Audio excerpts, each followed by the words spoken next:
Hello hi నమస్తే welcome back my channel. ఈరోజు నేను చేయబోతున్న రెసిపీ చికెన్ పచ్చడా అండి.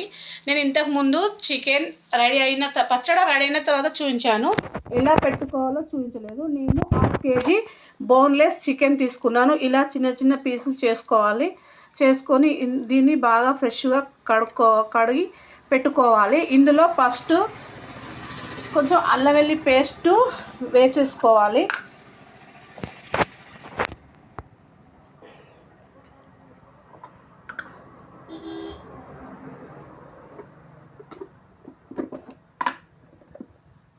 చిటికెడంతా పసుపు వేయాలి.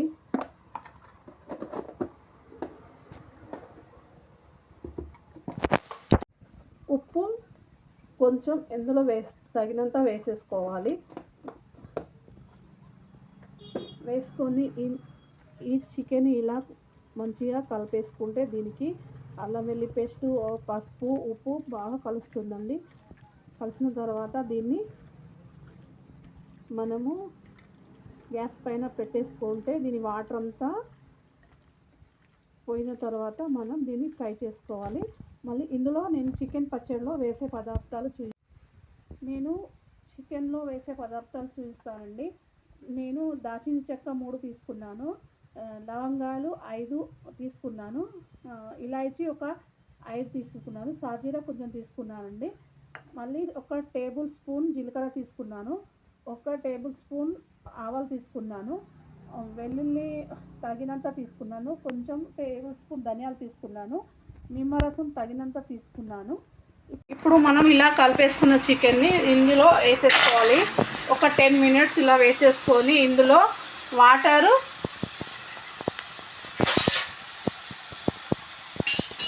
వాటర్ అంతా డ్రై అవుతుందండి. నెమ్మదిగా లో ఫ్లేమ్లో పెట్టుకొని ఇలా చేసుకోవాలి. ఎందుకు ఇలా చేసుకోవాలంటే చికెన్లో ఉన్న వాటర్ అంతా తీసేస్తుంది. తర్వాత ఇప్పుడు మనము ఈ ఇంగ్రీడియంట్స్ని మనము ఇట్లా ఫ్రై చేసుకొని పౌడర్ పట్టుకోవాలండి. చికెన్ అయ్యేంతసేపులో మనము దీన్ని ఇలా జీలకర్ర కూడా ఇలా తక్కువ మంటలో పెట్టేసి ఇలా చేసుకోవాలండి. మాడిపోకుండా దీన్ని కలిపేస్తూ ఉండాలి. తర్వాత ఆవాలు కూడా అలాగే చేసుకోవాలి.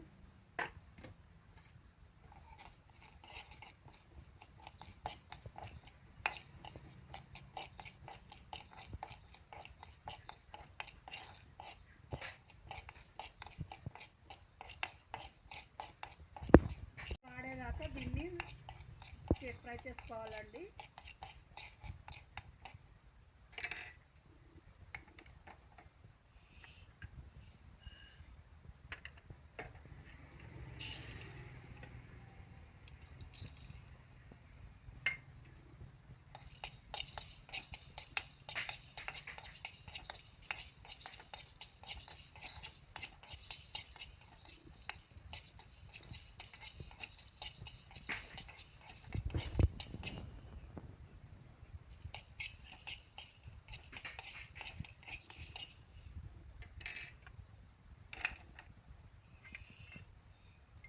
ఇప్పుడు ఇవన్నీ అయిపోయాయి. తర్వాత వీటన్నిటిని మనము పౌడర్ చేసుకోవాలి. ఇప్పుడు చికెన్ ఇలా అయిందా లేదా చూసుకున్న తర్వాత ఇది మనం వేరే దాంట్లో ఆయిల్ పోసేసుకొని ఇలా ఉండాలండి. వాటర్ లేకుండా చికెన్ని ఇలా చేసుకోవాలి. స్టవ్ ఆఫ్ చేసి వేరే కడాయిలో నూనె వేసేసుకొని దీన్ని ఫ్రై చేసుకోవాలి.